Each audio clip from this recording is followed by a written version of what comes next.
ఈ చీర అంటే నాకు చాలా ఇష్టము.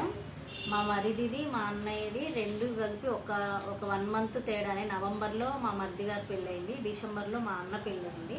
అప్పుడు నేను వాళ్ళ పెళ్ళికి 4500 అండి ఈ శారీ.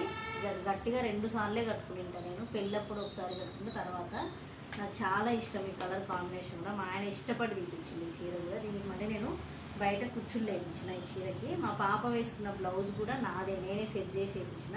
కానీ ఇది మా మధ్య పెళ్ళిలో ఒక మిస్టేక్ అయితే జరిగింది. మా అత్తమ్మ చూసుకోకుండా వెనక దేవుడి రూమ్ దగ్గర వెనక ఉన్నప్పుడు డోర్ ఇలా అనేసరికి ఇది ఈ చీరకి ఇలా కుంకుమ నీళ్ళు పడ్డాయి.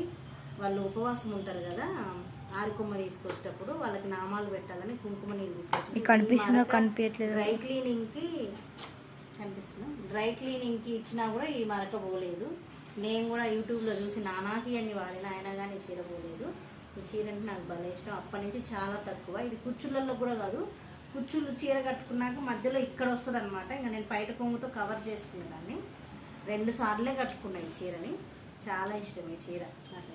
మళ్ళీ ఈ నా జాకెట్ ఇది మిషన్తో వర్క్ చేయడానికి కూడా, స్టిచ్చింగ్ చేయడానికి కుదరదని స్టోన్స్ మీద మిషన్ సూది పట్టి ఇరిగిపోద్దని చెప్పేసి ఇవన్నీ నేను చేతితో కుట్టిన. 2 కుట్లు డబల్ కుట్లు వేసినాయి మాకైతే సెట్ చేయడానికి. మా పాపకి కుట్లు వేసిన. ఇక్కడ కూడా హ్యాండ్స్ భుజం దగ్గర కూడా ఇక్కడ కూడా కుట్లు వేసిన అనమాట. ఇది మొత్తం మగ్గం వర్క్ వేయించినాను. ఇది మొత్తం మగ్గం వర్క్ వేయించినాను.